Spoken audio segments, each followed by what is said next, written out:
नमस्कार बच्चों, मैं आपका शिक्षक अरविंद आप सभी बच्चों का आपके अपने यूट्यूब चैनल अरविंद बिडलान में स्वागत करता हूं। बेटा, आज की जो हमारी वर्कशीट है वो वर्कशीट है क्लास 6 की सामाजिक विज्ञान विषय पर वर्कशीट आई है और वर्कशीट नंबर है 12।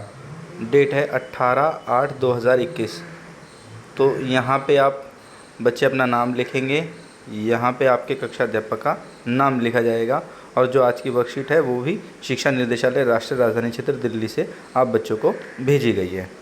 ठीक है बच्चों, तो आज का जो हमारा अध्याय है वो भूगोल विषय पर है। अध्याय नंबर 1 है जिसमें हम सौरमंडल में पृथ्वी की बात करेंगे।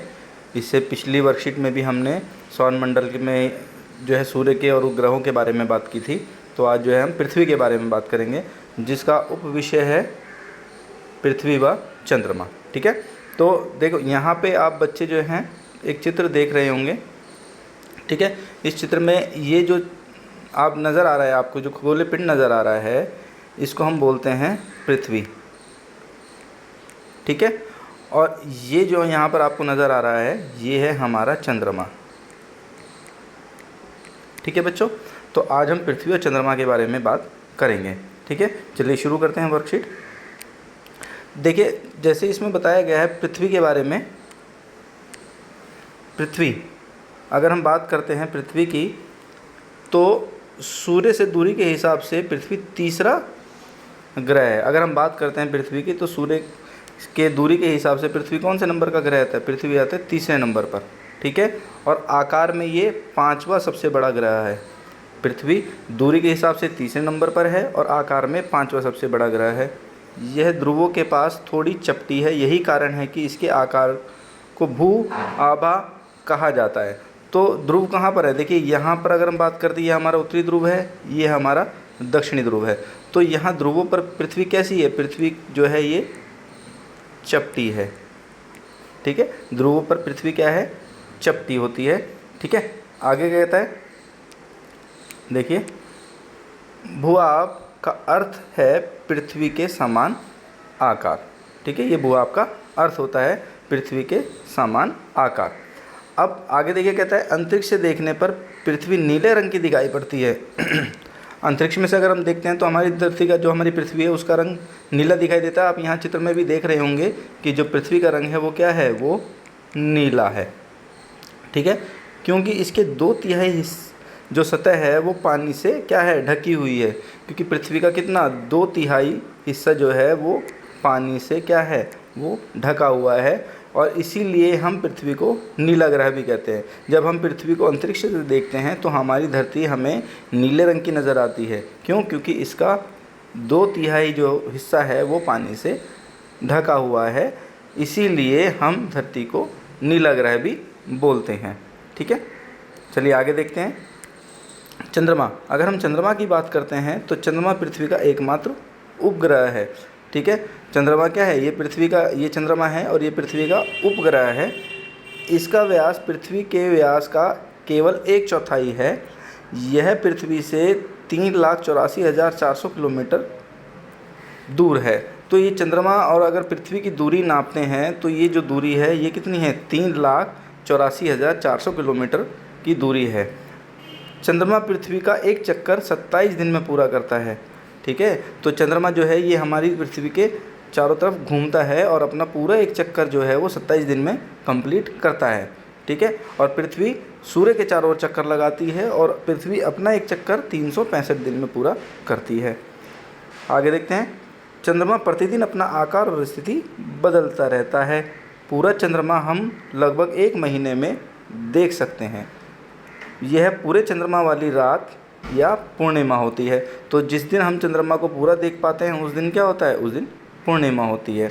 ठीक है, इसके पश्चात इसका आकार घटने लगता है। तो पूर्णिमा के बाद क्या होता है? चंद्रमा का आकार धीरे धीरे घटने लगता है और 15 दिन बाद हम इसे नहीं देख सकते।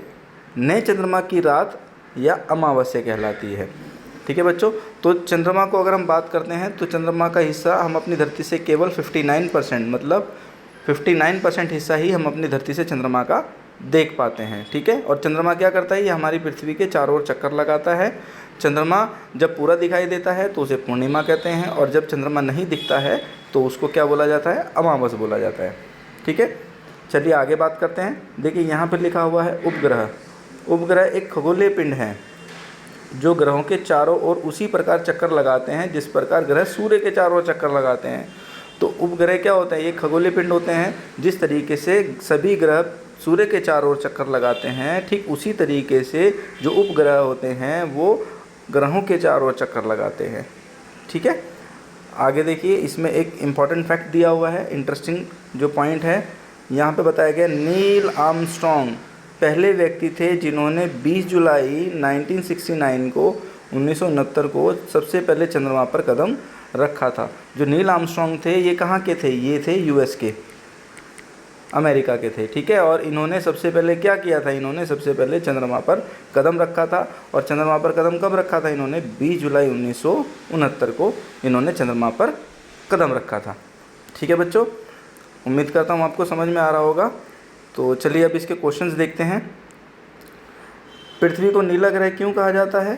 देखिए इसका आंसर यहाँ से लिखेंगे आप। अंतरिक्ष से देखने पर पृथ्वी नीले रंग की दिखाई पड़ती है क्योंकि इसके 2/3 सतह जो है वो पानी से ढकी हुई है, इसीलिए पृथ्वी को नीला ग्रह कहा जाता है। तो ये आपका उत्तर नंबर है 1। ठीक है बच्चों, इसके बाद सेकंड क्वेश्चन, उपग्रह से आप क्या समझते हैं? देखिए इसका आंसर यहाँ से है। उपग्रह एक खगोलीय पिंड है जो ग्रहों के चारों ओर उसी प्रकार चक्कर लगाता है जिस प्रकार ग्रह जो है वो सूर्य के चारों ओर चक्कर लगाते हैं। तो ये आपका हो गया उत्तर नंबर 2। अब थर्ड, चंद्रमा की सतह पर कदम रखने वाले पहले अंतरिक्ष यात्री कौन थे? तो इसका आंसर मैंने भी आपको बताया था, नील आर्मस्ट्रॉन्ग। ये हो जाएगा उत्तर नंबर 3। ठीक है बच्चों, तो इसी के साथ हमारी वर्कशीट भी फिनिश होती है। उम्मीद करता हूँ आप बच्चों को वर्कशीट समझ में आई होगी। तो बेटा जो भी वर्कशीट आप बच्चों के लिए बनाई जाती है उसमें बहुत मेहनत लगती है। तो मैं आपसे बच्चों से ये उम्मीद रखता हूँ कि आप बच्चे जो है जिन बच्चों ने चैनल को सब्सक्राइब नहीं किया है वो बच्चे चैनल को सब्सक्राइब करेंगे, वीडियो को लाइक करेंगे। और बेटा अपने कमेंट ज़रूर लिखिए, आपको वीडियो कैसी लगती है अपने कमेंट में बताइए, अपने कमेंट में लिखिए। अगर कोई आपका क्वेश्चन है तो अपने कमेंट में लिखिए ताकि मैं उस कमेंट को पढ़कर मुझे समझ में आए कि आप बच्चों को वीडियो जो है समझ में आ रही है। ठीक है बच्चों, तो फिर मिलते हैं अगली वर्कशीट पे। Thank you.